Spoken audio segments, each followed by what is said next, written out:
Hello friends, आज का हमारा टॉपिक है ट्रांसफ़र कैरेक्टरिस्टिक्स। ये हमारा लेक्चर 7 है। इससे पहले हमने लेक्चर 6 और लेक्चर 5 में बताया हुआ है जेफेट के कैरेक्टरिस्टिक्स, और उसके फर्स्ट टाइप हमने आपको बताया था लेक्चर 5 में कि जेफेट का कैरेक्टरिस्टिक्स 2 टाइप का होता है, और लेक्चर 7 में हमने उसके फर्स्ट टाइप आउटपुट और ड्रेन कैरेक्टरिस्टिक्स के बारे में बताया। आज उसका सेकेंड टाइप है ट्रांसफ़र कैरेक्टरिस्टिक्स इन लेक्चर 7।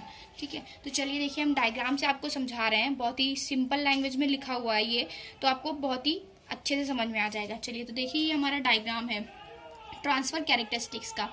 देखिए क्या होता है, जब हम आउटपुट या ड्रेन करंट और gate to source voltage VGS के बीच में ग्राफ खींचते हैं तो उसे हम लोग बोलते हैं ट्रांसफ़र कैरेक्टरिस्टिक्स, और कांस्टेंट रखते हैं VDS का।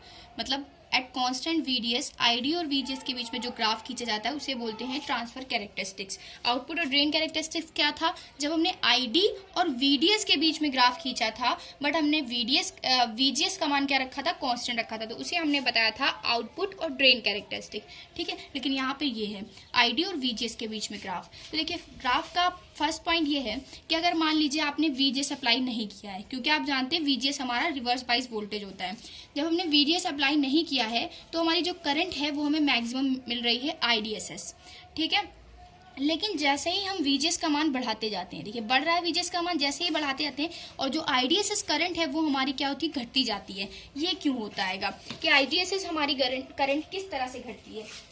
इससे पहले हमने आपको जेफेट के बारे में बताया था, जेफेट का सर्किट सिंबल और पूरा सर्किट ऑपरेशन बताया था। तो जेफेट में हमने आपको ये डायग्राम शो किया हुआ था। ठीक है, तो इस डायग्राम से देखिए, ये डायग्राम क्या शो कर रहा है कि मतलब VGS का मान बढ़ाने पर IDSS का मान जो हमारी इस ग्राफ में देखिए घट रहा था।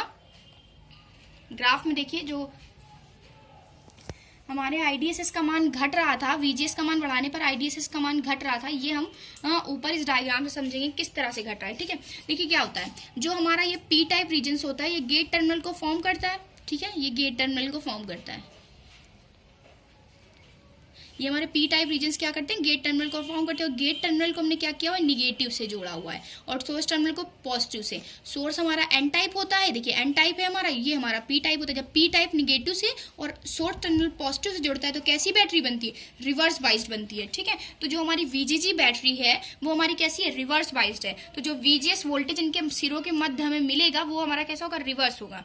ठीक है, और जबकि देखिए ड्रेन टर्मिनल को पॉजिटिव से और सोर्स टर्मिनल को निगेटिव से दूसरी हाई वोल्टेज बैटरी VDD से जोड़ा गया यहाँ पे, जिसे हमने इसमें कांस्टेंट रखा हुआ है। ठीक है, इस ग्राफ में देखिए क्या होता है, VGS का मान बढ़ाने पर देखिए क्या, फर्स्टली तो यहाँ से इलेक्ट्रॉन निकल रहे थे। देखिए ये बड़े डायग्राम बना हुआ है, यहाँ से इलेक्ट्रॉन्स निकल रहे थे। ठीक है, चैनल की चौड़ाई ज़्यादा थी तो निकलते जा रहे थे इलेक्ट्रॉन्स, तो हमें ID का मान मिल रहा था। बट क्या हुआ, जब हमने VGS का मान बढ़ाया, ठीक है, VGS का मान बढ़ाया तो क्या हुआ, रिवर्स वोल्टेज और बढ़ गया। और जब रिवर्स वोल्टेज बढ़ता है तो क्या होती है, देखिए P रीजन और ये N रीजन है। ठीक है, P और N के बीच में एक डिप्लीशन लेयर होती है। डिप्लीशन लेयर देखिए, एक ये डिप्लीशन लेयर, एक ये डिप्लीशन लेयर।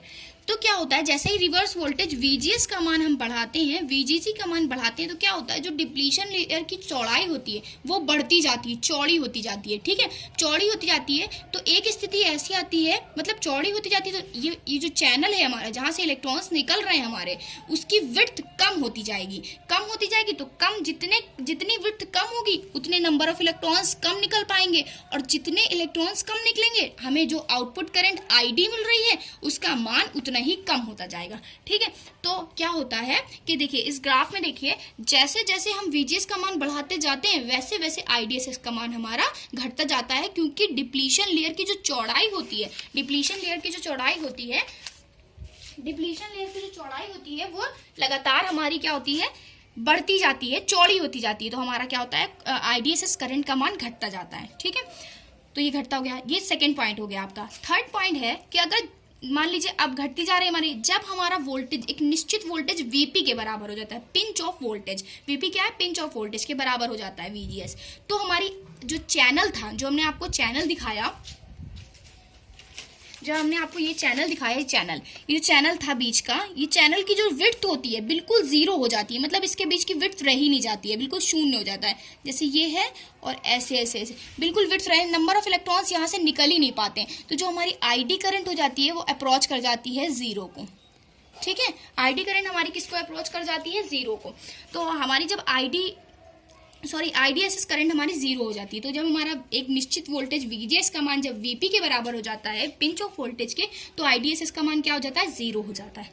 ठीक है, तो ये ग्राफ हमारा तीन बातों को रिप्रेजेंट करता है। ठीक है, तो देखिए ये हमने ट्रांसफर कैरेक्टरिस्टिक्स में आपको जो ये बताया कि जब हम आईडी के बीच में और वीजीएस के बीच में, आईडी और वीजीएस के बीच में ग्राफ खींचते हैं तो at constant VDS remains constant रखते हैं, तो उसे हम क्या बोलते हैं, ट्रांसफर कैरेक्टरिस्टिक्स बोलते हैं। ठीक है, बहुत ही सिंपल लैंग्वेज आप पढ़ेंगे। और ये ग्राफ के हमने बताया 3 पॉइंट। फर्स्ट पॉइंट ये शो कर रहा था हमारा, देखिए फर्स्ट पॉइंट लिखा हुआ है। फर्स्ट पॉइंट क्या शो कर रहा था कि जब हमने कोई भी करंट नहीं फ्लो की हुई है, सॉरी वीजीएस अप्लाई नहीं किया है, तो करंट हमें मैक्सिमम मिल रही है। सेकंड पॉइंट देखिए ये लिखा हुआ है। सेकंड पॉइंट हमारा यहाँ से स्टार्ट है, व्हेन द रिवर्स बाइस, यहाँ से स्टार्ट है। सेकंड पॉइंट में हमने आपको क्या बताया था कि जब हम ग्राफ वीजीएस का मान बढ़ाते जाते हैं, वीजीएस का मान इंक्रीज करते हैं, तो क्या होता है, हमारी जो करंट होती है आईडी वो रिड्यूस होती जाती है। ठीक है, आउटपुट ड्रेन करंट रिड्यूस हो जाती है। थर्ड पॉइंट में क्या बताया, जब वीजीएस का मान वीपी के बराबर हो जाती है, तो जो हमारी करंट होती है आईडी बिकम जीरो, तो आईडी का मान जीरो हो जाता है, तो इसे हम क्या बोलते हैं, पिंच ऑफ वोल्टेज बोलते हैं। तो beyond which output drain current ID remains zero, तो आईडी का मान हमें कुछ नहीं प्राप्त होता, जीरो हो जाता है। ठीक है, और इसके लिए आईडी का मान निकालने के लिए एक ये फॉर्मूला भी दिया गया, ID is equal to IDSS bracket में 1 माइनस वीजीएस अपॉन वीपी का होल स्क्वायर। ठीक है, और वीजीएस का मान किसके बीच में लाई कर रहा है, जीरो और वीपी के बीच में। आप जानते हैं जीरो और वीपी, आपने ग्राफ से देखा कि जीरो, देखिए जीरो था तो करंट हाई थी, मैक्सिमम थी, और जैसे ही वीपी के बराबर आया तो करंट जीरो हो गया। तो हमारा जो वीजीएस का मान है वो किसके बीच में लाई कर रहा है, जीरो और वीपी के बीच में। ठीक है, तो ये हमारा एक फॉर्मूला रिप्रेजेंट किया गया यहाँ पर। तो इसके 3 पॉइंट्स हैं, हमने आपको सारे पढ़ के इसलिए नहीं बताया कि आप बहुत ही सिंपल लैंग्वेज में लिखा हुआ है, आप बहुत ही अच्छे से समझ जाएंगे। अगर आपको हमारी वीडियो पसंद आती है तो प्लीज़ हमारे चैनल को लाइक, सब्सक्राइब और कमेंट करें। Thank you for watching.